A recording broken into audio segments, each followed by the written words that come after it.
Here in the UK, members of the public have long thought of water as an infinite resource, and it is often difficult for people to understand that this simply isn't the case.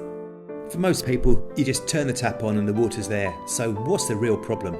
Even in the rainy UK, water scarcity is a serious issue.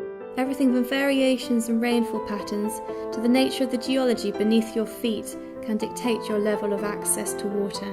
So our demand for water is very high because of our population and economy, and that means the water available per person is less than many Mediterranean and even some North African countries. A reliable source of water is absolutely vital for most businesses' operation. The water we use is not just about what comes out of the taps, it's embedded in the products that we consume.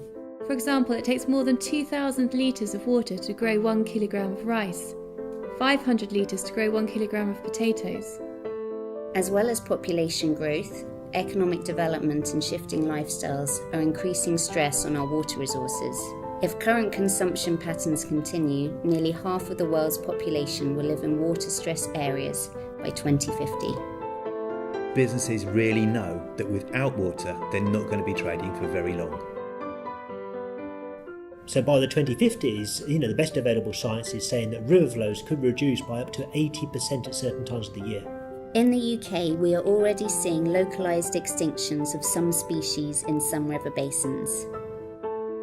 So if we don't get this right, we're going to have to make tough choices about whether the water goes for power generation, food security, society or the environment. No one wants to have to make those choices.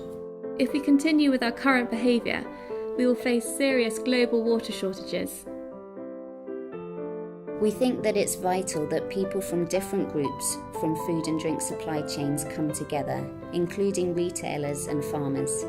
Everyone needs to be involved in collaborating on water, because it's not just about what we as a business do, it's about what our suppliers do and about what our suppliers do.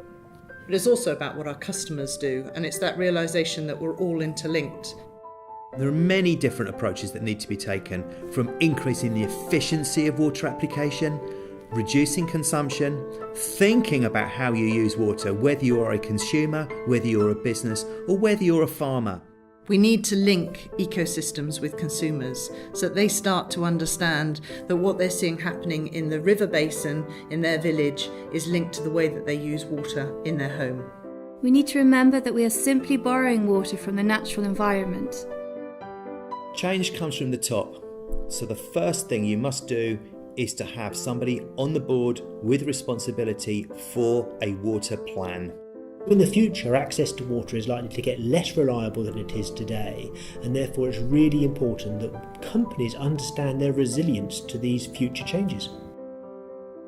We need an ambitious vision for what water should look like in this country that we can all get behind, a bit like launching a man to the moon. We're at the start of a process where people are seeing water differently and starting to act and use water in a different way than in the past. But that doesn't mean it's all good news. There's a long, long way to go. First, we need a shift in mindset. We need to start to see water differently.